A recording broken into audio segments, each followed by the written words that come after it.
ডিমৰীয়াৰ প্ৰাক্তন ছাত্ৰনেতা তথা বিশিষ্ট ব্যৱসায়ী তপন মেধিৰ উদ্যোগত ডিমৰীয়া সাংবাদিক সন্থা আৰু ক্ষেত্ৰীৰ একাংশ সচেতন যুৱকৰ সহযোগত বৃহস্পতিবাৰৰ পৰা ডিমৰীয়াৰ ভিন্ন প্ৰান্তৰ কোভিড-19ত আক্ৰান্তসকলৰ মাজত প্ৰটিনযুক্ত সামগ্ৰীৰ বিতৰণৰ এক কাৰ্যসূচী গ্ৰহণ কৰা হৈছে।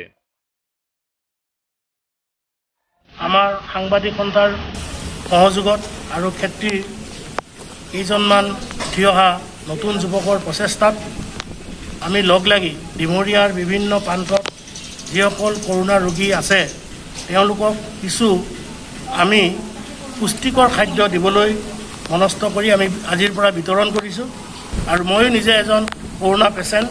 মই নিজে যোৱা 15 তাৰিখে মই হস্পিটেলৰ পৰা মুক্ত হৈ 16 তাৰিখে মই আমাৰ সাংবাদিক বন্ধুসকলৰ লগত আলাপ আলোচনা কৰি এই ধৰণৰ এটা কাৰ্যসূচী হাতত লৈ আগবাঢ়িছোঁ।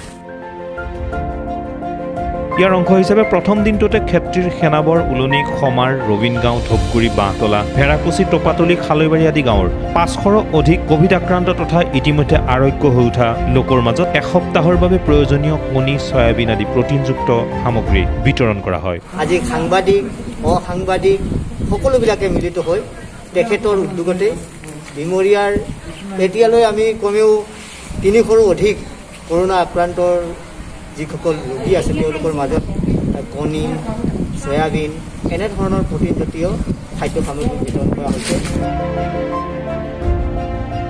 উল্লেখ্য যে বিশিষ্ট ব্যৱসায়ী তথা অঞ্চলটোৰ অগ্ৰণী সমাজকৰ্মী তপন মেধিৰ এনে মহানুভৱতাক সকলোৱে শলাগ লৈছে। যেতিয়ালৈ তেওঁ সামৰ্থ্য হয় তেতিয়ালৈ এই কাৰ্যসূচীটো অব্যাহত ৰাখিব বুলি আমাক অৱগত কৰিছে আৰু আমি ডিমৰীয়া সাংবাদিক সন্থাৰ তৰফৰ পৰা তেখেতৰ এই মহানুভৱতাক আমি শলাগ লৈছোঁ আৰু তেখেতৰ এনে পদক্ষেপে নিশ্চয়কৈ ৰোগীসকলৰ মাজত এক মনোবল বৃদ্ধি কৰিব। Bureau report, JCC digital.